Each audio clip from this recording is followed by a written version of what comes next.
La loi de l'esprit de vie m'a affranchi en Jésus-Christ de la loi du péché et de la mort. Romains 8:2. Or, par la loi, je suis mort à la loi afin de vivre pour Dieu. J'ai été crucifié avec Dieu. Si je vis, ce n'est plus moi qui vis, c'est Christ qui vit en moi. Et si je vis encore dans la chair, je vis dans la foi du Fils de Dieu, qui m'a aimé et s'est livré lui-même pour moi. Galates 2:19. Le suivant est cet aspect de la loi de la vie est représenté par Abraham. Nous faisons connaissance avec Abraham à la fin du chapitre 11e de la Genèse. En parlant de cet aspect de la loi de la vie que représente Noé, nous avons vu la nécessité d'être sur la base de la résurrection, ce qui signifie que toute la base de la nature, du moi,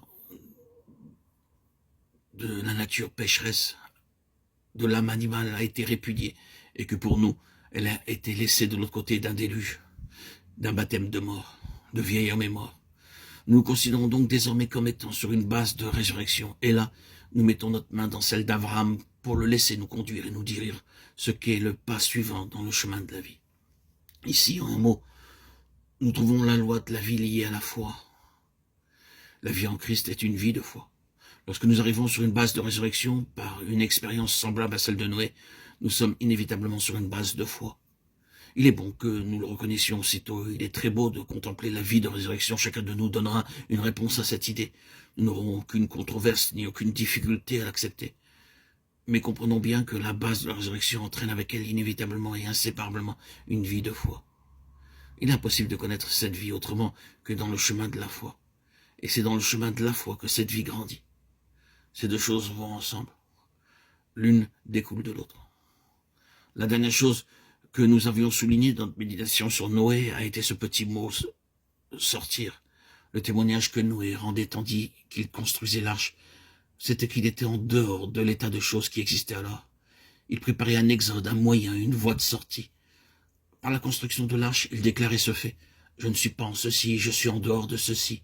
Nous ne sommes donc pas surpris de ce que les premiers mots qui nous soient dits au sujet d'Abraham soient ceci. « Quitte ton pays, sors ». Nous sommes sur le même terrain. Mais arriver sur une base de résurrection signifie arriver sur une base de foi.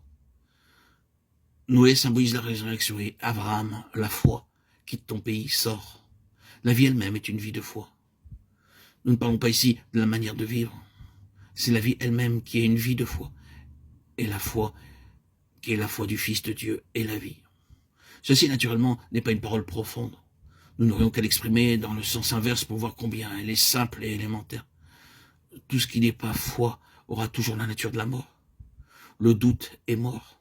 L'incrédulité est mort. Le manque de confiance est mort, comme toutes les choses de cette catégorie.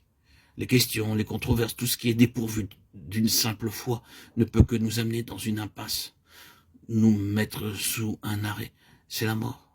Nous voyons donc la loi de la vie opérer avec Abraham dans la ligne de la foi, une foi qui agit de plus en plus profondément, qui produit la vie dans une mesure toujours grandissante. Ces deux choses vont ensemble. Plus profonde est la foi, plus profonde sera la vie. De même, une mesure de vie plus grande implique une voie plus profonde. Nous remarquons qu'ici encore nous revenons au mal fait par Adam pour le renverser. Avec tous ces hommes, Abel et Noé et Abraham et tous les autres, Dieu agit par un recul. Il renverse le mal fait par Adam. Lorsque nous arrivons à Abraham, nous trouvons en lui le triomphe de Dieu sur ce péché fondamental de l'incrédulité. Tout le triomphe de Dieu sur ce péché fondamental de l'incrédulité. Tous ces hommes sont des figures qui dirigent vers celui qui est vrai. En Jésus-Christ, ils seront tous rassemblés, non pas de manière figurée ou représentative, mais d'une manière vivante et actuelle. Et le triomphe qu'a eu Satan dans la séduction et la chute d'Adam sera complètement renversé, entièrement détruit. Car Christ a été manifesté pour détruire les œuvres du diable.